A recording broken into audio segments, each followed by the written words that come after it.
My name is Tommy. I'm from Ireland. I'm 31 years old. I'm a secondary school teacher and I have been traveling around Asia for the past 18 months. My name is Palmer Marchesi. I'm 25 years old, nearly 26, and I'm from Australia, Brisbane, Queensland, Australia. And as a profession, I have been an actor. However, I've been going through recovery from drug addiction and depression for at least 2 years now. My name is Angela. I'm 32 years old, from Belgium. Currently, I am here, and when I go back home in a few weeks, I will be starting to work as a front desk receptionist in a hotel. My name is Jojo Furnival. I'm 29 years old. I'm from the UK, and my profession is I've been working in communications for about 6 years.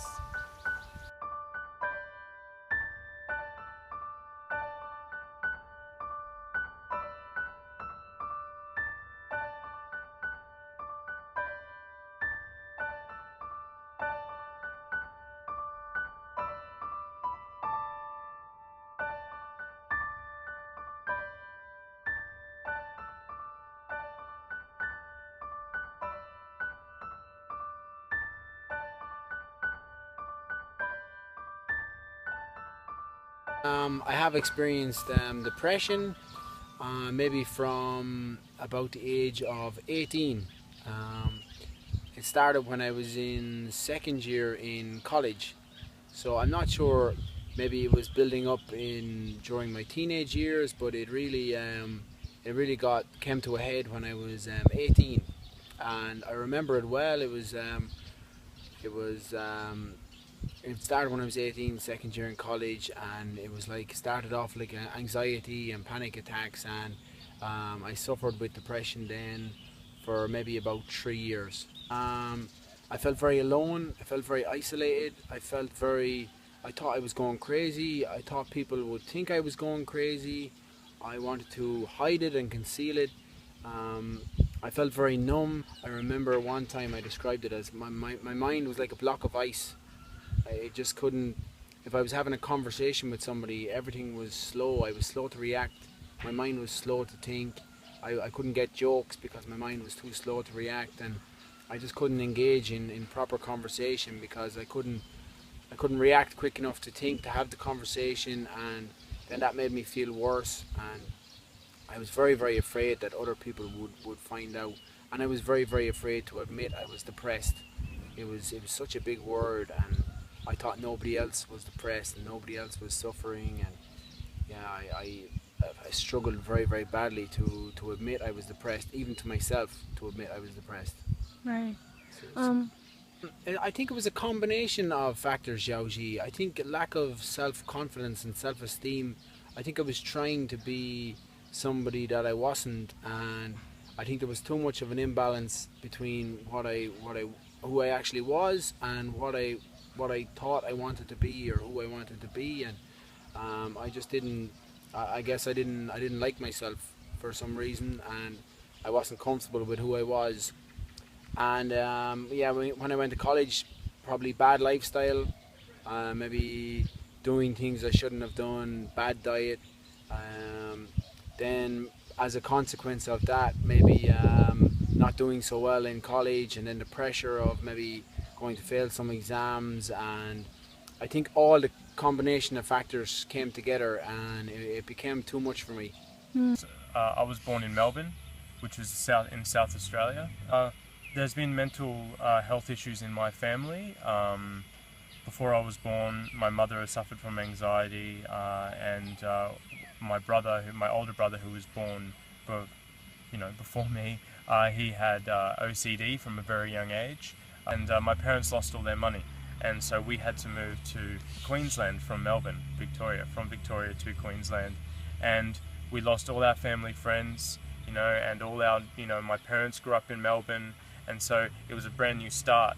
And from there, we had to keep moving homes all the time, and what made me depressed was feeling that I never really completely belonged to a community. I didn't really start to develop any issues until about 12, 13 years old, and that's when I started to really sort of start feeling these effects of having compulsive, repetitive thoughts, such as like based on my sexuality. Trying to always say to myself, that I'm not gay, or am I gay? I don't know.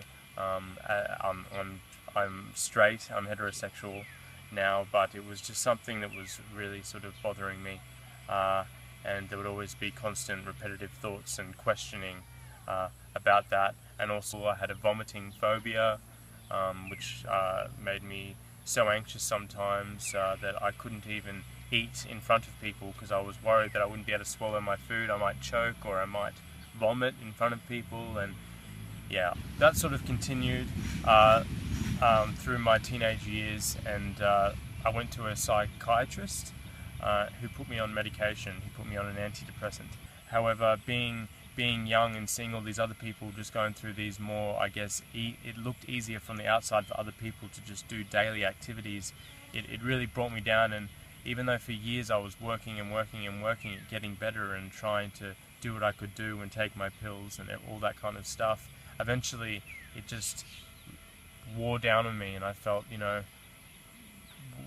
don't deserve this, all these, it's not fair, life is not fair, and I just basically gave up. I gave up, and I wasn't really getting, the support that I really needed. I really felt that I needed a more sort of holistic, therapeutic approach to my illness. One that was based on certain activities I needed in my week, certain routines, certain things I should not be taking, such as, I don't know, possibly drugs. Like I smoked a lot of marijuana, which made it a lot worse. Made it better in the short term, but in the long term, it made it a lot worse. And so just being supported and not just being drugged up was something that I was lacking, which made me feel a little bit hopeless and like I was inundated by my illness and there was no escape. And so I became very depressed and hopeless. The first time I came in contact with depression itself was when I was feeling depressed myself when I was around 21 years old. I just graduated from university. I studied to become a journalist, and after 3 years of study I was graduated, and then all of a sudden I felt in this kind of hole.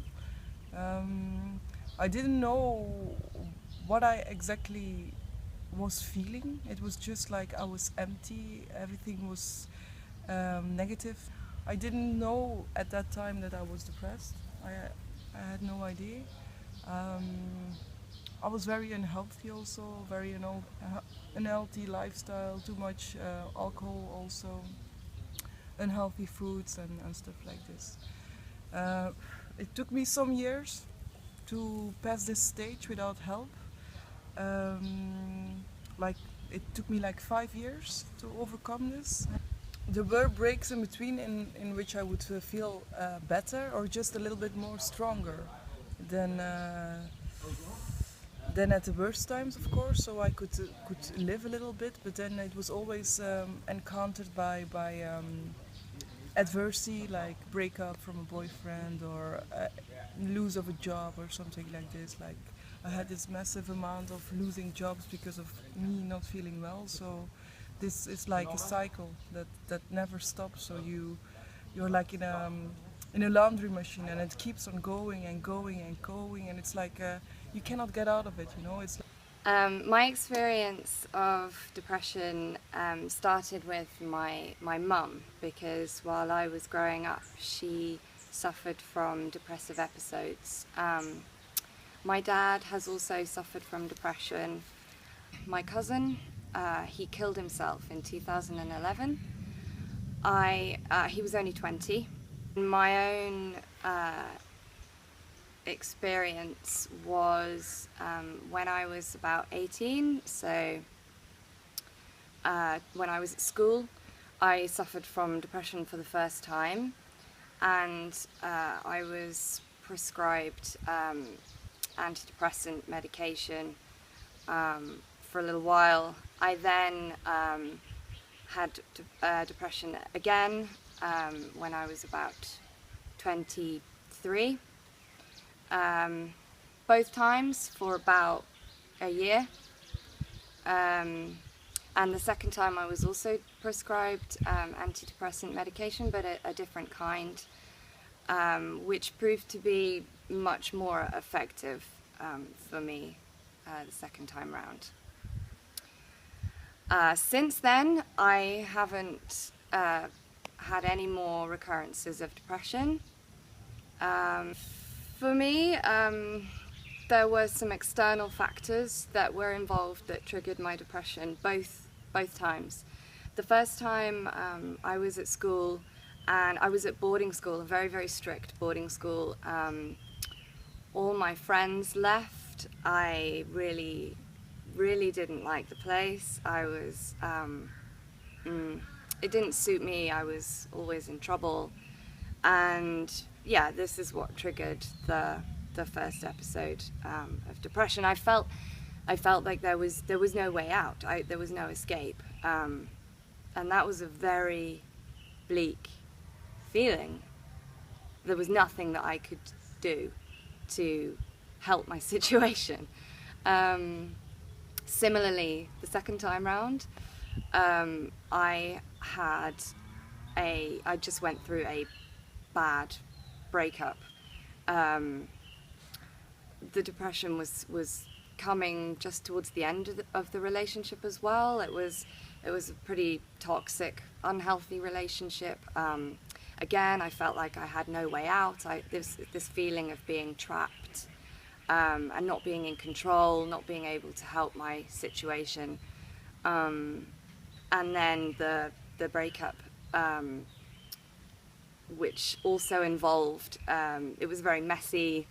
There was betrayal and drama, and it wasn't very nice. But I became very, very depressed after that, because I also lost my job, I lost my house, I lost my boyfriend. My whole life collapsed in that instance as well. It was total hopelessness.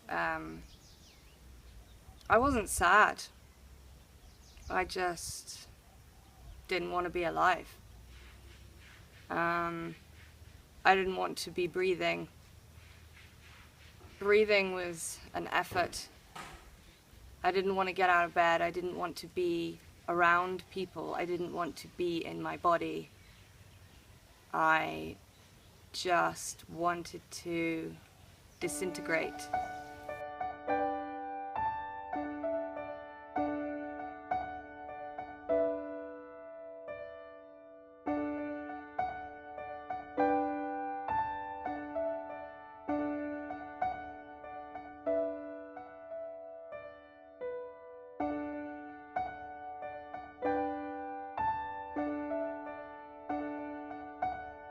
One of the big things that helped me, I went to see a counsellor when I was in college, when I was in fourth year in college, and that was a big help for me. And that was a service provided free by the college. And like, I don't know, I was never really suicidal. Like, it might have crossed my mind, but I was never on the point of actually doing it or really thinking it through. But maybe if I hadn't gone to the counsellor and been able to share how I was feeling, maybe it would have got worse. So it was a really good service for the college to provide, and now I'm in a really good place, and I'm very happy. My mind is much more sharp, and I guess you touched on a good thing there. Like, how do I think now? I'm a lot kinder to myself. I'm a lot more positive. Back then I was so negative. I wanted to be like other people, and if somebody did something, I'd think, oh, how come they can do that? Why can't I do that? And maybe I should do what they're doing, because I wasn't comfortable with myself. But now, because I'm much better space mentally, I'm much more kind to myself. I'm much more positive about things, and the negative thoughts still come sometimes, but it's very, very much less. And I feel much more confident in who I am. I know myself better. I'm much more comfortable with who I am, and yeah, I'm enjoying life. I'm doing a lot of things that I never thought I would do back when I was 20, 21. I thought that was going to be maybe the rest of my life. I couldn't see a way out back then. It was a long, long struggle. But now I feel good. I'm enjoying life very, very much. Yeah, great. For me, it got to a point where I did not want to live anymore, and things were starting to become dangerous. I was doing dangerous things, and not having much of a care for myself, and people started telling me how much of a fine line I was living on in life, and so I started to realize that death was knocking at the door. I was losing my family. My family was giving up on me, because I wasn't helping myself. And it was getting to a point where I had nowhere to go but the street or to prison. That was the two options. It was either I was going to hit the streets and do the criminal life, because that's the only place to really go when you don't want to do anything that's right and good for you. And I didn't want to lose my family, and I didn't want to feel stuck in that horrible place in the world where everything is about taking and everything is about harming yourself and basically living on the dark side of life. You know what I mean? Because when I'm depressed, bad things in life are a lot more appealing to me than good things. And it's good to be aware that there's a reason for that. It's not just because you're a bad person. It's because you're going through a state of mind which is negative. And when you are living in negative energy and negative thoughts for a long time, then there is no choice but what's going to happen is you're just going to increase that negative energy in your life, and it's going to manifest into just horrible things. I either had two choices, to live or to die, and I went for life. And so I thought I would put an effort into trying to look at myself as much as possible and change my habits. For me personally was to stop using drugs. I was smoking cannabis for a long time as a medicine for my depression and anxiety, and I had to stop doing that. I knew that I needed a community of some sort or other people to help me, because I knew I couldn't do it on my own. I'd tried so many times and I couldn't do it on my own. And so I seeked out, institutions or places that, worked with people with depression and drug abuse history and stuff like that, and went to them. And no matter how sort of uncomfortable it was, I knew that with persistence it would help me.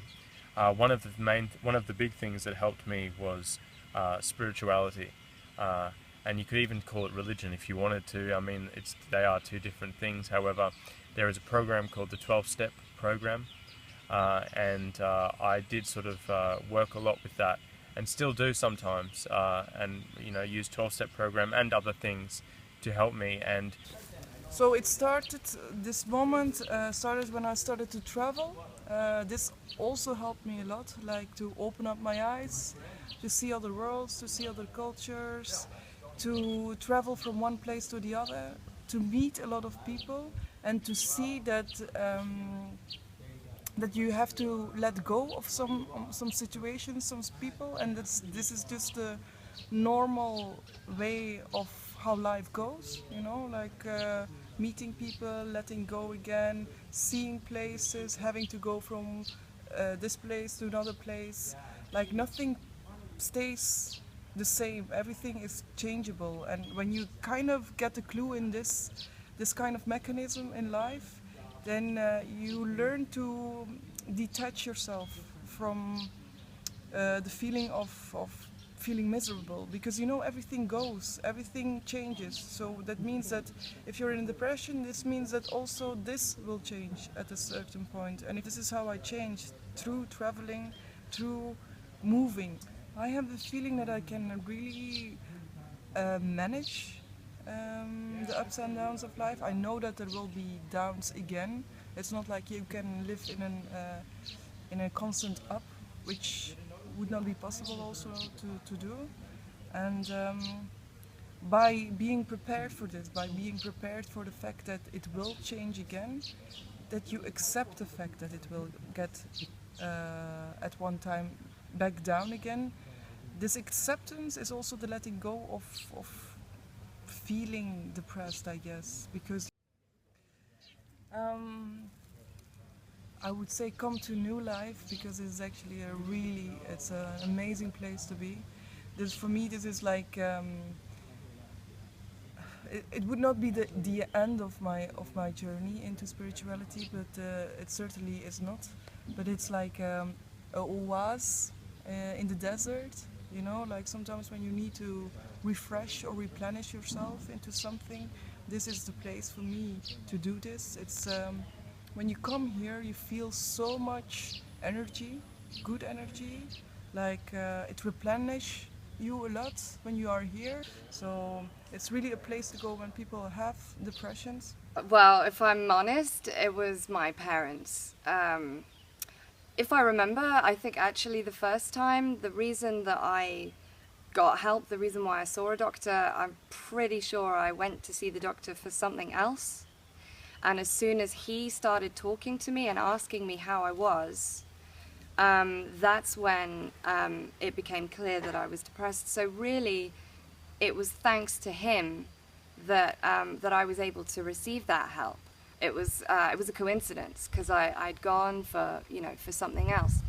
And the second time, yeah, again, it was actually my parents that insisted that I go back to the doctor, because the second time was very, very bad. And I didn't really, I stopped eating and I didn't get out of bed.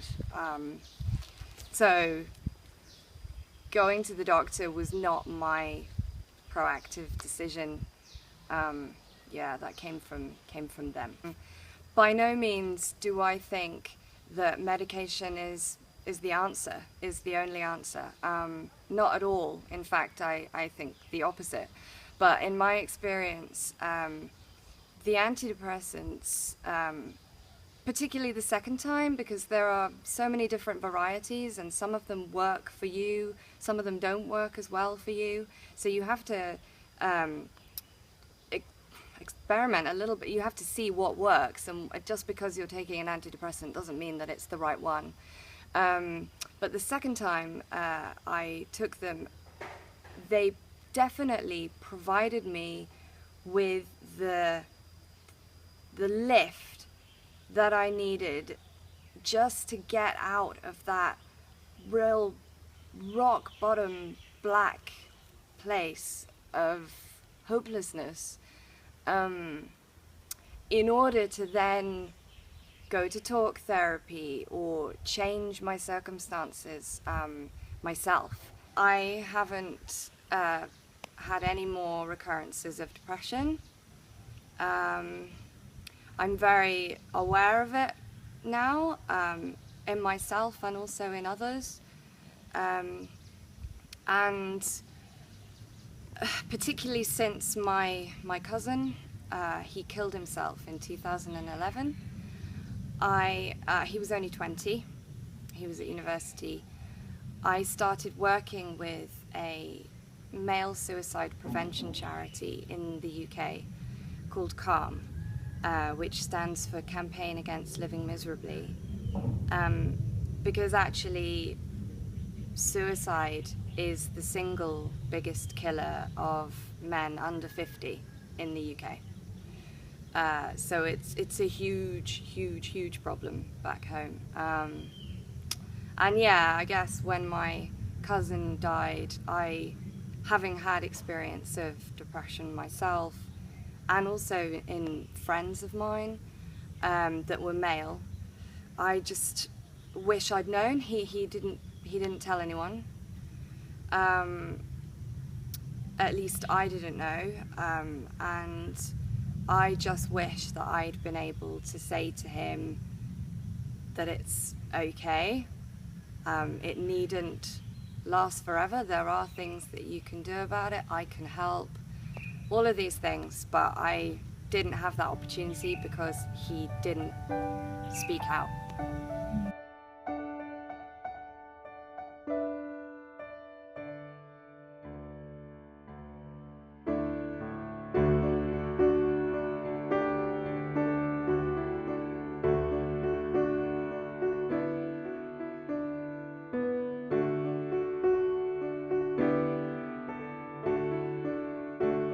My name is Roberta Margison.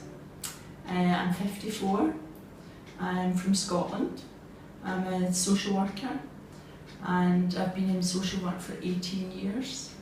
I came to Thailand 18 months ago and I've been a life coach here in New Life Foundation since last September. So my name is Julian and I'm 37 years old. And originally I'm from Belgium, yeah, but I've been living in Thailand now for 13 years and here at New Life for 5 years. Yeah, I've been director here for 5 years. Yeah. About 10 years ago I went on my first retreat in Scotland, and that was when I was first introduced to mindfulness. I didn't practice it once I'd left. I went backwards and forwards on about 4 or 5 retreats, and really it wasn't until I came to Thailand and came to New Life Foundation 18 months ago that I learned more about mindfulness. People think that it's something that's really difficult, and it's like anything, isn't it? Exercise classes, you know, I think when you're working hard you say, oh, I don't have time to do that. It's easy to know that actually these things are good for me, you know, than to actually do it. But if you can make time to maybe read about mindfulness first of all, go along to some classes, you know, go to a conference or a workshop, or so I suppose you need to. It depends. Some people would learn enough from a book. Other people maybe want to be in a group and discuss it. But being mindful in your daily life doesn't take up time. Once you understand what it is and learn how to do it, it's just something that you do all the time. As I said, you know, we're all human and we can't always be mindful 24/7 because you get involved in things and you go about your life on automatic pilot, really. But being mindful is about, I mean, I heard a great quote, but I can't remember who said it, and it was, mindfulness is having a memory of the present moment. So being mindful just in your day-to-day life is being able to look around and notice things that before you probably went to work on that bus, never looked out the window, too busy on your phone, you don't even know what the buildings look like in your own hometown. You know, so mindfulness is, what are the smells that you're surrounded by? What are the sounds? It's, you know, and really drink in the whole experience. Yes, initially you need to devote some time to it if you're busy, but once you know how to do it, then no, it'll improve your life. My own reason for starting this practice is because I wasn't doing very well when I was living in Belgium, so I was an addict for quite a long time, maybe 8 to 10 years or so. And not just that, I was just a very miserable person. I very depressed and very lazy, and I was lying a lot and I was stealing a lot. So I was making a lot of other people very miserable as well. And as it goes, yeah, it took a while for the people around me and for myself to acknowledge that there was a serious problem. Yeah, it's not easy for anyone to acknowledge that. And when it was acknowledged, maybe it was already a bit too late, but then I was sent to like psychologists and psychiatrists in more traditional hospitals, and I didn't really find anything there that could inspire me to change any of my habits. Yeah, so it was all, I mean, I'd stay there for sometimes a week or a month or whatever, but it would all, you know, I'd get out of there and it would always be the same. Nothing would have changed. So yeah, and it ended up with me just living on the streets, and but then just by coincidence, it was really by coincidence. It was due to like a tennis teacher that I had when I was 10 years old. And then my uncle ran into him when I was 24 years old, really by coincidence. And he was telling him how bad I was doing, what a horrible person I was. And then it so happened that this tennis teacher, he worked as a tour leader here in Thailand. And part of his tour was that they would go to a monastery here that is also a detox center. Yeah, it is also a detox center for addicts. And it's a bit like a last resort for addicts. You know, if nothing else works, then people would get sent there. A lot of foreigners would go there too. So then my father, he just grabbed me by the ear and he brought me to Thailand. And I ordained as a Buddhist monk for 8 years. And that's really what changed me completely. I think there's two components there that really helped me. One of them is the mindfulness practice, and the other one is community. And then after 8 years, I really felt that I wanted to share some of what I learned, and that's how I got involved with this project, because I wanted to share these tools, you know, especially mindfulness and community, with other people who are in need. But coming back to mindfulness, after a while, I started feeling that there was so much less difficulty, so much less suffering in my life, and it really helped me to embrace life, embrace the ups and downs of life, and showing me that, well, it's inevitable that there are ups and downs in life. It's impossible to always win and to always get what we want in life. And I suppose that relates a bit to the first noble truth of the Buddha, who said that life isn't always easy, it's not always pleasant, it can be very difficult, and it's not because I did something wrong, or it's not because there's something wrong with me, or that I made some bad choices. It's just part of life, you know, the pain and the pleasure, the joy and the sorrow, it's part of life. And we create so much pain and difficulties and suffering for ourselves by resisting that and blaming ourselves or blaming others or taking things really personally. You know, why is this happening to me? Why is this depression happening to me? Why is this addiction happening to me? It's always happening to me. And you know, but one of the things through our mindfulness practice, we become aware that actually everything is absolutely okay right here and right now. Everything is absolutely okay. This is what we work with, what is presented to us in the present moment, and all these feelings and these thoughts that are passing through our mind, they're just feelings and thoughts and nothing more. And through our practice, we learn to see them as feelings and as thoughts, and they come and go as just like waves in the background, or like clouds in a windy sky.